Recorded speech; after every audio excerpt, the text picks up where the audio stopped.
শেখ হাসিনা মনে করতেন একটা দুর্নীতিগ্রস্ত সেনাবাহিনী তার জন্য নিরাপদ। কথাটা কি ভুল নাকি সঠিক এটা ব্যাখ্যা করছি। তবে প্রথম যে কথাটা বললাম এই কথাটা আমার না, এই কথাটি বলেছেন শেখ হাসিনার আমলে নিযুক্ত সেনাপ্রধান ইকবাল করিম ভূঁইয়া। তিনি আজকে ট্রাইব্যুনালে বক্তব্য দিয়েছেন, ট্রাইব্যুনালে তিনি এই কথাটি বলেছেন।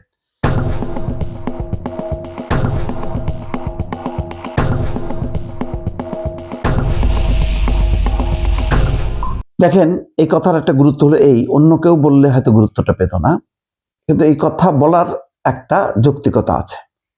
খেয়াল করবেন, গত 15 বছরে শেখ হাসিনা কিভাবে টিকেছিল? তার রাজনৈতিক দল দিয়ে।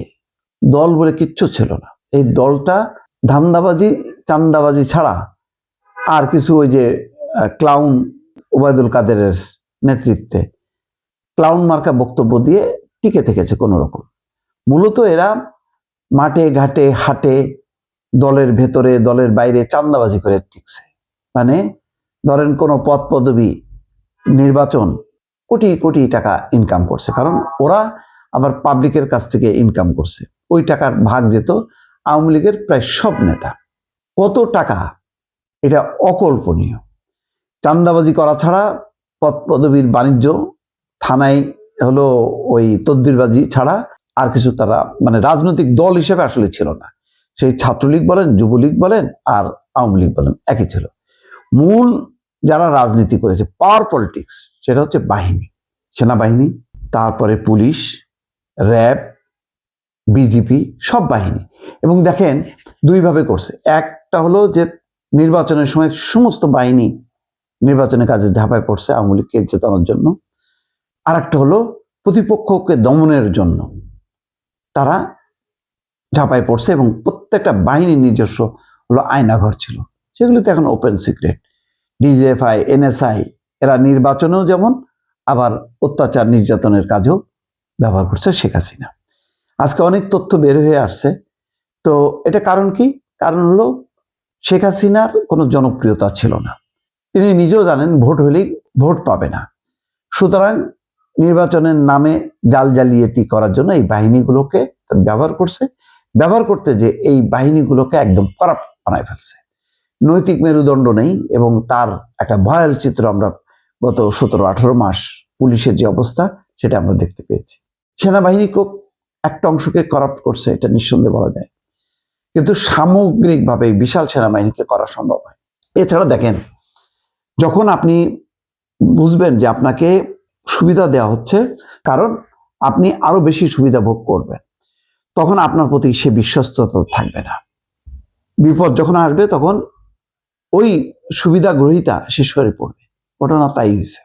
এখন নৈতিক কারণে বলেন আর বৃহত্তর চিন্তা, জাতিসংঘের সুবিধা, তারপরে শেখ হাসিনার পরিণতি চিন্তা করে সেনাবাহিনী কিন্তু মোড় নিয়েছে। আপনাদের মনে আছে শেখ হাসিনার পতন ছিল কি গণঅভ্যুত্থানে? না, 3 বাহিনী প্রধান যে যখন বলল স্যার সরি, তখন সাথে সাথেই ঠাস করে পড়ে গেছে এরশাদ। শেখ হাসিনাও তাই। যখন নাকি বলা হলো যে তোমরা গুলি চালাও, কামান দাগাও, সেনাপ্রধান, বিমান বাহিনী প্রধান, নৌবাহিনী প্রধান বলল সরি, সম্ভব না, আপনি চলে যান। লক্ষ লক্ষ মানুষ ধেয়ে আসছে গণভবনের দিকে, ঠাড় পড়ে গেল শেখ হাসিনা।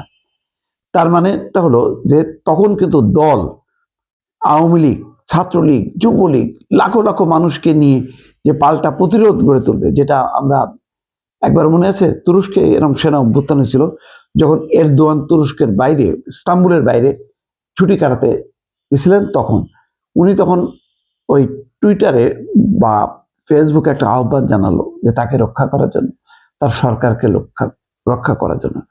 হাজার হাজার মানুষ যখন নেমে গেল, ট্যাঙ্কের সামনে দাঁড়ায় গেল, ট্যাঙ্ক বন্ধ হয়ে গেল, অভ্যুত্থান শেষ। তখন আওয়ামী লীগের ডাকে, শেখ হাসিনার ডাকে কেউ কিন্তু আসেনি।